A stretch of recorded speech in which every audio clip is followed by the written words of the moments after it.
antes do Mineirão, o futebol mineiro, em relação ao futebol brasileiro, era considerado assim um futebol do interior. O futebol brasileiro se resumia, em termos de valorização, ao futebol carioca e ao futebol paulista. Então, antes do Mineirão, eu comecei a jogar em 63, com 16 anos, já era titular do Cruzeiro.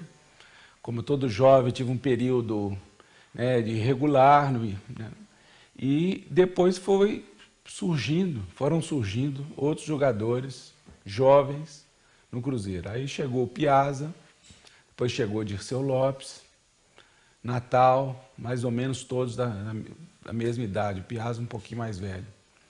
E em 65 foi a inauguração do Mineirão. E o Cruzeiro já estava com esses jogadores, chegou o Raul e foram chegando os outros jogadores.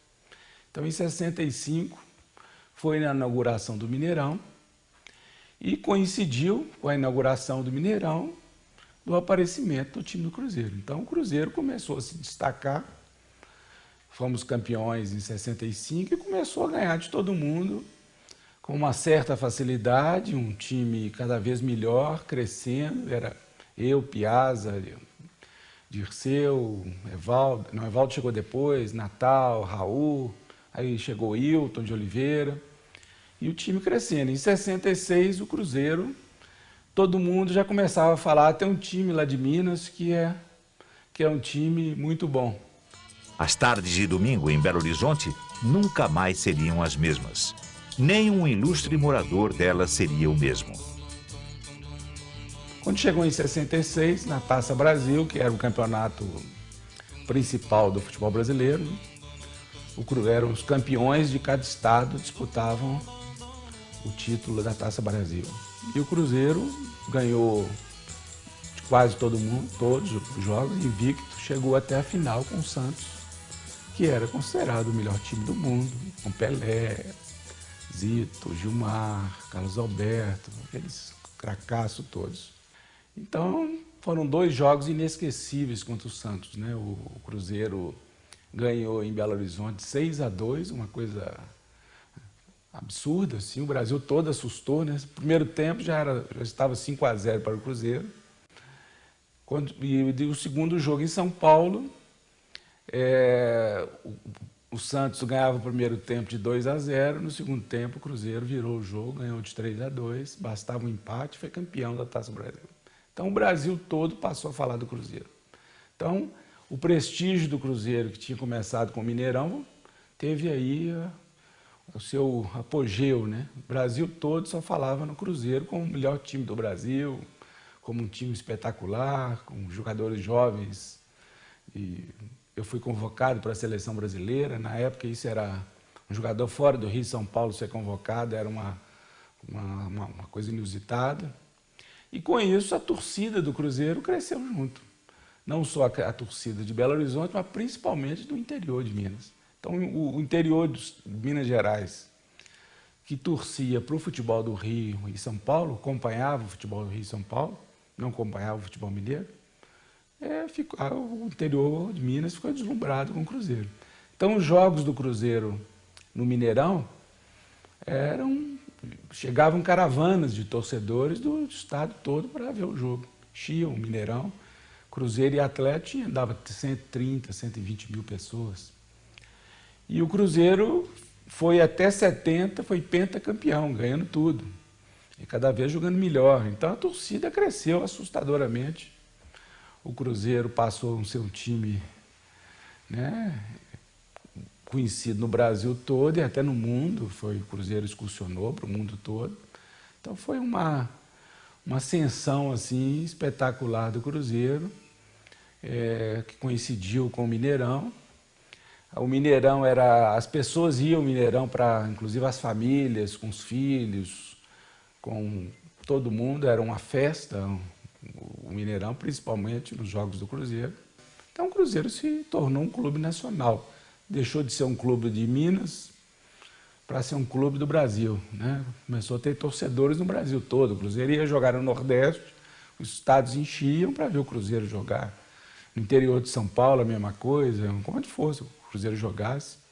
Então foi um boom do Cruzeiro, E a diretoria se organizou, o clube se organizou junto com isso, né? E manteve. Depois esses jogadores foram parando, né? Foram entrando outros jogadores e o Cruzeiro manteve um grande time, um time de nível nacional bom até hoje. Quer dizer, o Cruzeiro é um time que está sempre ganhando títulos, disputando títulos. Então o Cruzeiro, a partir da inauguração do Mineirão e daquele time que eu participei, o Cruzeiro consolidou a sua estrutura, tanto fora de campo como dentro de campo, como um grande clube nacional. Na infância eu era americano, influenciado muito pelo meu pai. Meu pai era doente pelo América, acompanhava treinos do América, todos os jogos do América, gostava de futebol, jogou no América. Então, eu comecei a jogar futebol no bairro muito cedo. Eu, com 7 anos, já jogava em time com camisa. Eu jogava em todas as categorias, né? Eu me destacava, eu jogava no infantil, no juvenil, na primeira divisão, no mesmo campeonato eu jogava. Teve jogo que eu cheguei a jogar um jogo atrás do outro, assim, porque eram em divisões diferentes. Depois eu fui para o juvenil do América no futebol, porque o América tinha, na época, o melhor juvenil de Minas Gerais, disparado, e talvez até do Brasil. Era famoso o time de jogadores do América. Meu pai era americano, então eu acabei indo para o América. Joguei no América 2 anos, no juvenil do América, e voltei para o Cruzeiro já como profissional. Aos 16 anos, eu fui, né, assinei meu primeiro contrato profissional com o Cruzeiro.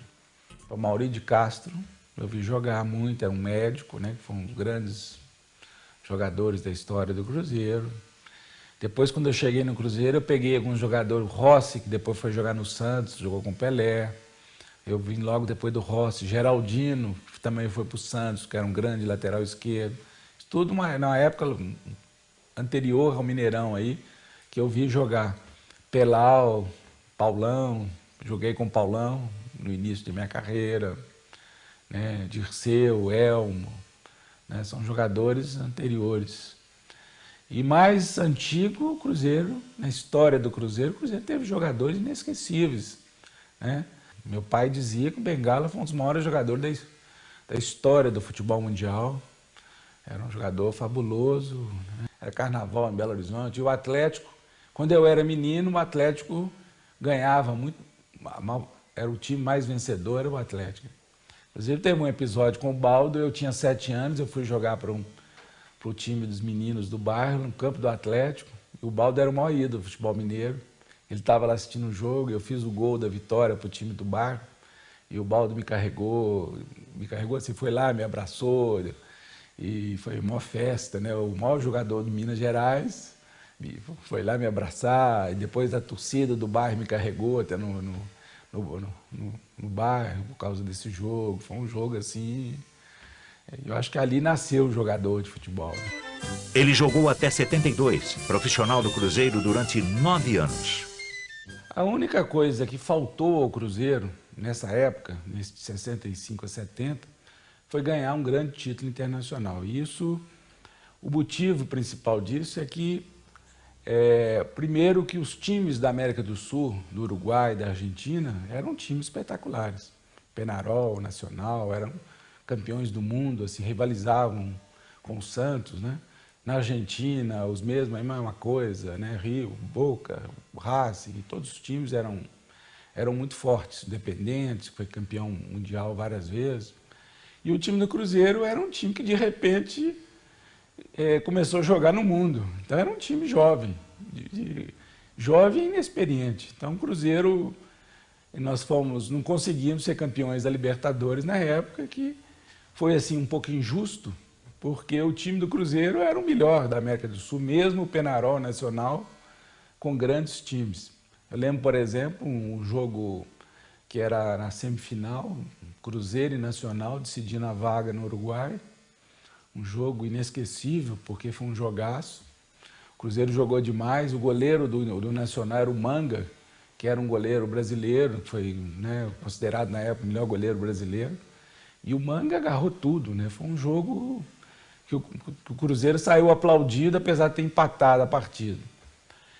E agora teve alguns jogos amistosos, foram inesquecíveis. Teve na época, a Hungria tinha um time, né, que era considerado os melhores times do mundo, né, que era agora eu me esqueci o nome. E foi um jogo inesquecível, 5-4 para o Cruzeiro. Era um gol bonito de um lado e um gol bonito do outro. Um jogo maravilhoso. Foi um jogo assim que eu acho que foi a melhor partida que eu fiz durante toda a época que eu joguei no Cruzeiro, porque foi um jogo realmente espetacular. As duas equipes jogaram muito. Mas o melhor mesmo foi no âmbito doméstico. Uma vitória e um empate com gostinho especial, porque eram em cima do rival principal. Apesar do Cruzeiro, o time do Cruzeiro era muito superior do Atlético, de 65 a 70, os jogos eram difíceis, por causa do clássico, né? Uma tradição, os estádios enchiam e eram jogos disputados, né? Então teve jogos inesquecíveis. Teve um 4-0 para o Cruzeiro, que não era comum, uma goleada. Teve um 3-3, que o Atlético chegou a ganhar de 3-0, o Cruzeiro virou, empatou o jogo. E vários outros, né? O Cruzeiro, nesse período, ganhou praticamente todos os jogos. Eram as vitórias mais comemoradas do Cruzeiro, eram sobre o Atlético, isso é indiscutível. Na época havia uma rivalidade até maior do que agora, porque na época começou a aparecer, eram estimulados, assim, a própria imprensa era dividida, né? Hoje, por exemplo, não é ético, é politicamente incorreto um jornalista chegar na televisão e falar eu torço para o Cruzeiro e acompanhar o Cruzeiro e falar muito do Cruzeiro ou do Atlético, né? Isso não é correto. Mas na época isso era estimulado. Então tinham jornalistas de clubes, né?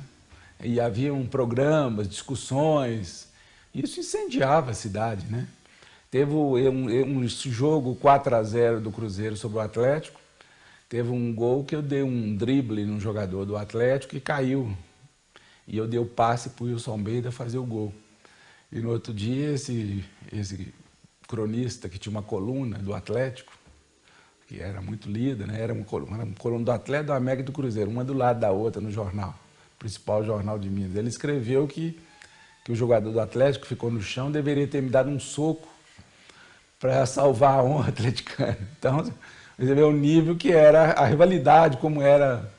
E, por exemplo, as pessoas às vezes falam assim, né, naquela época não havia violência, todo mundo ia para o estádio pacificamente, hoje tem muita violência, ninguém pode ir no campo, nada, tinha muita violência, inclusive contra os jogadores. Uma vez, depois de um clássico Cruzeiro e Atlético, o Cruzeiro ganhou, eu cheguei em casa, peguei meu carro e saí, e as pessoas atleticanas, com tanta raiva pela derrota, jogaram uma pedra no meu carro, arrebentou o vidro. A torcida crescia, comemorava, gritava.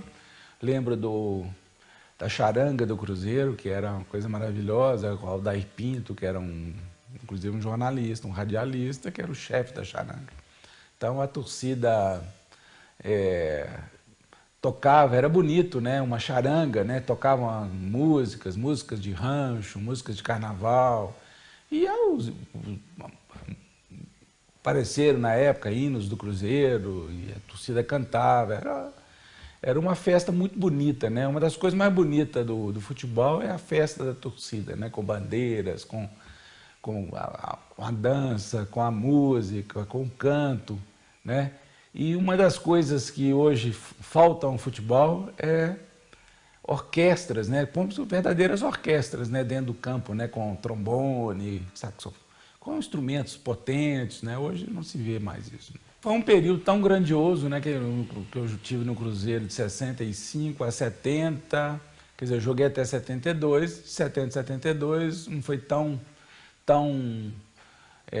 não foi de tanto sucesso, mas eu já era um jogador da seleção brasileira, fui campeão do mundo e muito conhecido. Então, nesse período do Cruzeiro, foi um período inesquecível de vitórias, de sucesso.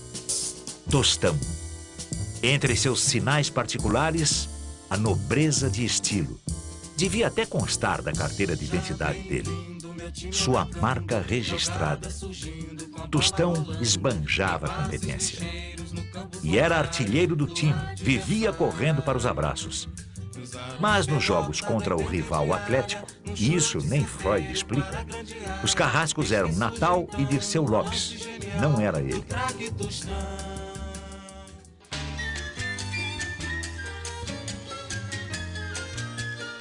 Enquanto isso, lá atrás, Raul fechava o gol, trancava a porta e jogava a chave fora. No entanto, um espanto. Era ele, Raul, a vítima. E isso Freud explica assim. O Raul, bonitão, cabeludo, isso tudo na época, camisa amarela, isso na época era uma coisa totalmente diferente, né? Aí o Raul passou a ser chamado de Vanderleia, né? A torcida ofendia o Raul, do Atlético, começava o jogo, a torcida começava a gritar, né? E chamava o Raul de bicha. E o Raul, quanto mais ele chamava de bicho, mais ele agarrava. Ele era muito tranquilo, o Raul, ele até gostava, né? Olhava para a torcida, fazia assim aquele gesto de, sem ofender, mas vocês vão ver e tal. Então, era uma festa do Mineirão. Era uma festa, até porque o Raul nem se abalava. E o Cruzeiro ficou 5 anos só vencendo. A vaia, seja da torcida adversária ou da própria torcida, ela tem dois caminhos diferentes, dependendo da personalidade do jogador. Tem alguns que se abatem totalmente, outros crescem e aí que jogam muito. Era o caso do Raul. Então, o torcedor do Cruzeiro é um torcedor exigente. Então, a característica do torcedor, do perfil do torcedor do Cruzeiro é de um torcedor exigente. Não concordo que ele seja um torcedor que só apoia na vitória, né? De maneira nenhuma. Ele apoia na derrota. Mas ele quer ver um bom jogo, quer ver o time jogando bem, em forma. Quer dizer, ele aceita a derrota, ele não aceita o Cruzeiro em má fase, perdendo vários jogos. Ele não aceita um time mais ou menos, o torcedor do Cruzeiro. O Cruzeiro tem de ser um time de ponta hoje para o torcedor brasileiro, do Cruzeiro. Ele exige que o Cruzeiro seja um time que esteja entre os melhores do Brasil. Ele não aceita o Cruzeiro como um time mediano. E com razão, o Cruzeiro não pode mais ser um time mediano. Ele tem que disputar todos os títulos, disputar os primeiros lugares, né? Então, o torcedor do Cruzeiro é mais exigente que do Atlético. O torcedor do Atlético, por exemplo, ele não teve tantas glórias nas últimas décadas. Então ele é mais, ele aceita mais a derrota do que o torcedor do Cruzeiro. O cruzeirense tem ou tinha fama de gostar só de vitória, ou pelo menos só de bom espetáculo. Deve ter ficado mal acostumado, ou melhor, bem acostumado, com tantos títulos que consolidaram a fama de time vencedor. Teve um período que eu fiquei muito afastado do futebol. Foi de 76, 77 até 90 e poucos. Quer dizer, a década de 80 foi uma década que raramente eu fui ao estádio. Se eu fui umas 4, 5 vezes em 10 anos, foi muito. Porque eu estava envolvido com medicina, de trabalho e estudo. Quer dizer, meu mundo mudou, eu só vivi em função da medicina. Então, eu acompanhei pouco. Então, eu não lembro, eu tento lembrar assim, de grandes times, por exemplo, de 80, depois daquele time de 77, 76, né, que foi vice-campeão do mundo, depois daquele time, eu lembro vagamente dos times do Cruzeiro.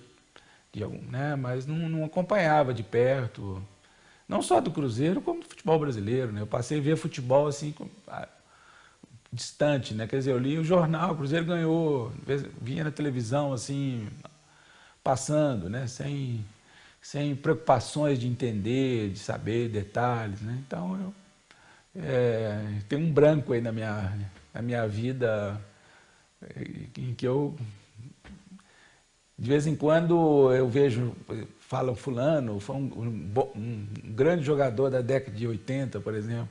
Aí eu fico... eu já ouvi falar, mas eu não consigo lembrar dele jogando. Eu participei de uma glória, da maior glória, talvez, né? Porque o time que ficou mais... O time mais inesquecível do Brasil talvez seja o de 70, né? Quer dizer, e participei da maior tragédia do futebol brasileiro. Porque o Brasil ser desclassificado na primeira fase, pior do que isso é só você não ir na Copa, né? Sem nenhuma falsa modéstia, em plena consciência de que eu só pude ser o jogador que eu fui porque eu joguei ao lado de jogadores excepcionais, tanto no Cruzeiro como na seleção brasileira, né? Então, quer dizer, se eu não coincidisse o Mineirão com os jogadores que o Cruzeiro teve, eu ficaria na história como... teve um Tostão aí que era bom de bola, não mais nada.